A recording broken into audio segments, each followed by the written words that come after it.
जय हिंद, नमस्कार। स्वागत है आपके अपने यूट्यूब चैनल स्टैंड बीपीएससी में। मैं आपका दोस्त भाई फिर से एक बार आ चुके हैं एक नए अपडेट लेकर। अ, जैसे कि मैंने पिछले वीडियो में बताया था कि जो भी एक्टिविटी है सुप्रीम कोर्ट का 2 अगस्त का जो हियरिंग होने वाला है उसके लिए मैंने कुछ इम्पोर्टेंट बात बताए थे और मुझे लगता है कि वो सारी चीज़ें आप लोगों को जानकारी हो गई होगी। और आज के इस वीडियो में मैं फिर से एक कुछ नए चीज़ें बताने वाले हैं। आप लोग कृपया कर पूरा वीडियो देखिएगा, क्योंकि मेरे प्रत्येक वीडियो में कुछ ना कुछ नया चीज़ सीखने को आपको मिलेगा और आपको ही बेनिफिट मिलेगा। ठीक, तो चलिए वीडियो शुरू करते हैं। देखिए दोस्तों, आज कितने तारीख है? 31 जुलाई। ठीक ना, 31 जुलाई है। और आपको मालूम है कि क्वालिफाई का 2 अगस्त को क्या है? हियरिंग है। ठीक, और 2 अगस्त में समझ लीजिए आपके 2 एडवोकेट हैं। ठीक, 2 अगस्त को 2 एडवोकेट रहेंगे। ठीक, और ये दोनों एडवोकेट काफ़ी अच्छे हैं। ठीक, शायद आप लोगों को नाम भी मालूम होगा, मैं नाम अभी नहीं अनाउंस करूँगा, लेकिन आप लोगों को इस दोनों एडवोकेट, चूँकि एक जो एडवोकेट है ये समझ लीजिए दूसरे ग्रुप के तरफ से रखा गया है, और एक जो एडवोकेट है ये एक दूसरे ग्रुप के तरफ से, यानी एक क्वालिफाई वालों के तरफ से ही है। ठीक ना, एक जो एडवोकेट है ये समझ लीजिए गवर्नमेंट का केस लड़ते हैं। ठीक, ये गवर्नमेंट का केस लड़ते हैं और ये भी सीनियर, दोनों सीनियर एडवोकेट हैं और ये भी बड़े बड़े केसेस लड़ते हैं लोग। तो चूंकि इन दोनों के मुताबिक मैं क्लू बताऊंगा थोड़ा सा, ताकि आप लोगों को जानकर सेटिस्फाइड मिले। बाकी 2 अगस्त को तो मालूम ही चल जाएगा क्या होने वाला है। ठीक ना, एक्सपेक्टेशन हम बता सकते हैं। ठीक ना, तो इसमें समझ लीजिए कि जो क्वालिफाई का जो मुद्दा है वो बेहतरीन है, क्योंकि यहाँ पर केस हारने वाला नहीं है। मैं बार बार बोल रहा हूँ कि सुप्रीम कोर्ट में अब क्वालिफाई का केस हारने वाला नहीं है। ठीक ना, अगर यहाँ पर कोई भी चीज़ अनुचित होती है तो जानते हैं कौन दोषी करार होगा? क्वालिफाई अगर यहाँ पर केस हारती है, अगर क्वालिफाई यहाँ पर केस हारती है तो उसका जिम्मेदार सिर्फ एक होगा, ये होगी पिटिशनर। ठीक, यही होगी जिम्मेदार। खोलकर बोल दिया, क्योंकि केस हारने वाला नहीं है। बाकी क्या हो क्या नहीं, आप समझदार हैं, समझ गए होंगे। अब देखिए, इंपॉर्टेंट चीज़ बताने वाले हैं आपको। क्योंकि 2 अगस्त को जो चीज़ है आपका, 2 अगस्त का जो केस में होने वाला है वो बहुत अच्छा चीज़ होगा, क्योंकि सुप्रीम कोर्ट का ही खेल है इसमें, और किसी चीज़ का खेल नहीं है। और क्वालिफाई जो भी 2 बार 3 बार केस हारी है, वो कैसे हारी है पिछले वीडियो में आप लोगों को मालूम चल गया होगा। मैंने वो सारी चीज़ें बता दिया है, नहीं देखा होगा आपने तो वो देख लीजिएगा वीडियो। ठीक ना, इसके पहले वाला वीडियो। तो यही सब बातें हैं। अब एक और चीज़ देखिए, कई ऐसे केसेस होते हैं जिसमें सुप्रीम कोर्ट को लगता है कि नहीं, इसमें डिसीजन को बदलना चाहिए। कई ऐसे फैसले होते हैं जिसमें सुप्रीम कोर्ट को लगता है कि इसमें डिसीजन को नहीं बदलना चाहिए। हाल ही फिलहाल का मैं आपको देख लीजिए, पटना हाई कोर्ट का जो केस था, पटना हाई कोर्ट में जो केस चल रहा था बीएड वालों का, उसमें डिसीजन को पलट दिया हाई कोर्ट ने। वहाँ पर स्टूडेंट लोगों ने केस जीता। ठीक, और यहाँ पर आपको मालूम होगा कि जब नीतीश सरकार बिहार में, अभी तो उन्हीं की सरकार है, नीतीश कुमार ने यहाँ पर बोला था कि जो भी हमारे एक देश में रूल है, जिसकी जितनी संख्या उसकी उतनी भागीदारी।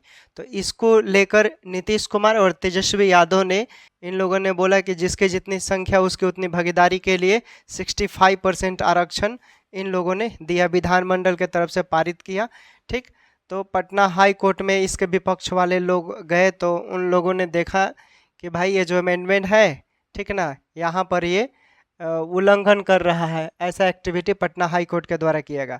फिर बिहार सरकार आगे बढ़ती है और वो सुप्रीम कोर्ट जाती है, और सुप्रीम कोर्ट में जाकर स्टे ऑर्डर प्रिवीजन लेती है, स्टे ऑर्डर का। लेकिन वहाँ पर सुप्रीम कोर्ट ने बोला कि नहीं, चूँकि 49% संरक्षण के बाद जो भी इस तरह का एक्टिविटी उसने बोला, ठीक, उसने माना कर दिया।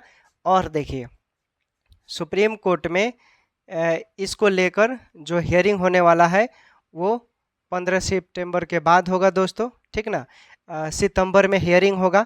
तो इस बार जो बीपीएससी का भी एग्ज़ाम होने वाला है 17वीं बीपीएससी, वो भी कम ही चांस है, क्योंकि अगर जब तक ये क्लियर नहीं होगा तब तक एग्ज़ाम होने की संभावनाएं नहीं है। ये सब चीज़ें हैं उसमें। और तो और चीज़ें देखिए, चूँकि इसमें लगेगा कि भाई जो संविधान बोलता है कि जिसकी जितनी संख्या उसकी उतनी भागीदारी, तो यहाँ पर अगर लगेगा सुप्रीम कोर्ट की नहीं, अगर यहाँ पर इसको हेर फेर करना चाहिए तो ज़रूर कुछ ना कुछ बीच का रास्ता निकालेगा। क्योंकि पूरा, चूँकि एक और चीज़ है, अगर देखा जाए हमारे देश में अब सभी लोगों को रिजर्वेशन मिल रहा है, ठीक ना। अगर हम जनरल कैटेगरी की बात करें तो 10% आरक्षण इकोनॉमिकल वीकर सेक्शन, ठीक ना, इकोनॉमिकल पर है। और जो भी चीज़ें अब मिलता है इसमें एससी, एसटी, ओबीसी, इनको संवैधानिक तौर, शैक्षणिक चीज़ों के आधार पे मिलता है। ये गैर संवैधानिक है इसमें, ठीक ना। ये सब चीज़ें, खैर ये सब बात का मुद्दा है। अब हम लोग आते हैं जो मेन मुद्दा है उस पर। एक और चीज़, अब कोई भी फंडिंग किसी को नहीं कीजिएगा, ठीक ना। इस केस में 2 अगस्त को कोई भी किसी को फंडिंग नहीं करेंगे आप लोग। क्यों नहीं करेंगे समझ लीजिए। जो 2 अगस्त को हियरिंग होने वाला है उसमें सारे पैसे आप लोगों के तरफ से जो भी था सब एडवोकेट को फिल कर दिया गया है। अब 1 रुपया देने की ज़रूरत नहीं है, ठीक है ना। उसी से आपको आकलन लग जाएगा कि आपका केस का क्लू क्या होगा। हालांकि जो एविडेंस हमारे एडवोकेट के द्वारा लगाया गया है, हमारे मतलब सभी क्वालिफाई, ठीक, सारे क्वालिफाई के तरफ से जो एविडेंस लगाया गया है, उस एविडेंस के मुताबिक आप लोग आसानी से यहाँ पर केस जीत रहे हैं और जीतेंगे भी। क्योंकि पटना हाई कोर्ट में जो चीज़ें था उसको कोई बारीकी से नहीं देखा, और सुप्रीम कोर्ट में जो ऑर्डर है, सुप्रीम कोर्ट का जो ऑर्डर है, उसी ऑर्डर के आधार पे अब यहाँ पर क्वालिफाई को बहुत बेनिफिट मिलने वाला है। वो क्या बेनिफिट है मैं खुल कर नहीं बताऊंगा, जब चीज़ें एक्टिविटी हो जाएगी तो मैं खुल कर बता दूंगा। वो बहुत बड़ी चीज़ है, और इसके तहत आप लोग की प्रक्रियाएं जो रुकी हुई है वो चालू हो जाएगी, और उसके अधीन आपका जो लेटर मिलने वाला है, जो नियुक्ति प्रमाण पत्र है, वो भी आपको अधीनस्थ करार दे दिया जाएगा, ठीक। तो आप इतना उम्मीद रखिए कि आपके जो केसेस हैं वो बहुत अच्छे केसेस हैं, हारने वाले केसेस नहीं है। हारते हैं तो एक आदमी के वजह से हारेंगे, पिटिशनर के वजह से, ठीक, बाकी और किसी के वजह से नहीं हारेंगे, ठीक ना। तो ये सब चीज़ें हैं, और ये समझिए, आप लोग समझ गए क्या था क्या नहीं था। सुप्रीम कोर्ट कई ऐसे फैसले सुप्रीम कोर्ट जब देता है तो लगता है कि नहीं ये फैसले ठीक है, और कभी कभी सुप्रीम कोर्ट खुद अपने फैसले को देखकर ये जजमेंट करता है कि कहीं मैंने ये फैसलाएँ गलत तो नहीं दे दिया, कहीं ये फैसलाएँ जो दिया गया है वो रूल के अधीन है, ये सब देखकर ही एक्टिविटी करता है। और कई ऐसे मामले में हुए भी हैं, और जो अभी आप शिकार हुए हैं वो भी सुप्रीम कोर्ट के जजमेंट के द्वारा ही अभी भुगत रहे हैं। तो भुगत रहे हैं तो सुप्रीम कोर्ट उसको बारीकी से सुधार करेगा, क्योंकि सुप्रीम कोर्ट का पहले वाला जो ऑर्डर है वो गलत ऑर्डर था, और सुप्रीम कोर्ट ने उसमें मेंशन किया था कि ये जो ऑर्डर मैंने दिया है ये ऑर्डर गलत है, इसको सुधार करने की ज़रूरत है, लेकिन अभी तक सुधार नहीं किया गया, ठीक। जो ऑर्डर अब सुधार किया जाएगा, सुधार कर दिया जाएगा, उसके अधीन नया ऑर्डर होगा ना, अभी ये एक्टिविटी लागू नहीं होगा। तो ये इसके अधीन बहुत अच्छा क्लू आप लोग को मिलने वाला है, क्या है क्या नहीं है। आप लोग इंतज़ार कीजिए, 2 अगस्त को केस आप लोग का एक्सेप्ट हो जाता है, एक्सेप्ट होगा, फिर स्टे ऑर्डर पारित होगा, स्टे ऑर्डर पारित होगा तो फिर फाइनल जजमेंट आएगा सुप्रीम कोर्ट का। 1 से 2 हियरिंग चलेंगे, ठीक, 1 से 2 हियरिंग मतलब एक्सेप्ट होता है केस के कंडीशन के अनुसार। अगर उस दिन रेगुलरिटी रहती है तो 1 से 2 हियरिंग में मालूम चल जाएगा। अगर केस का कंडीशन कुछ और रहता है तो लंबा प्रोसेस भी चल सकता है, लेकिन पॉजिटिव वे में ही रहेगा। समझ गए। तो ये सब चीज़ें था, बाकी किसी को फंडिंग नहीं देना है। जो भी एक्टिविटी था सारे फुलफिल हो चुके हैं, एडवोकेट को पूरे कंप्लीट प्रोसेस वहाँ पर डन हो चुके हैं। बाकी अब केस के कंडीशन के अनुसार आगे आपको कदम रखने हैं, ठीक ना। तो समझ गए, जैसा भी था फिर मिलेंगे नेक्स्ट वीडियो में। आप लोग पॉजिटिव रहे, केस हारने वाला नहीं है, केस हारेंगे तो पिटिशनर के वजह से। Okay, take care, bye bye, अपना ख्याल रखें और देखते रहें स्टैंड बीपीएससी।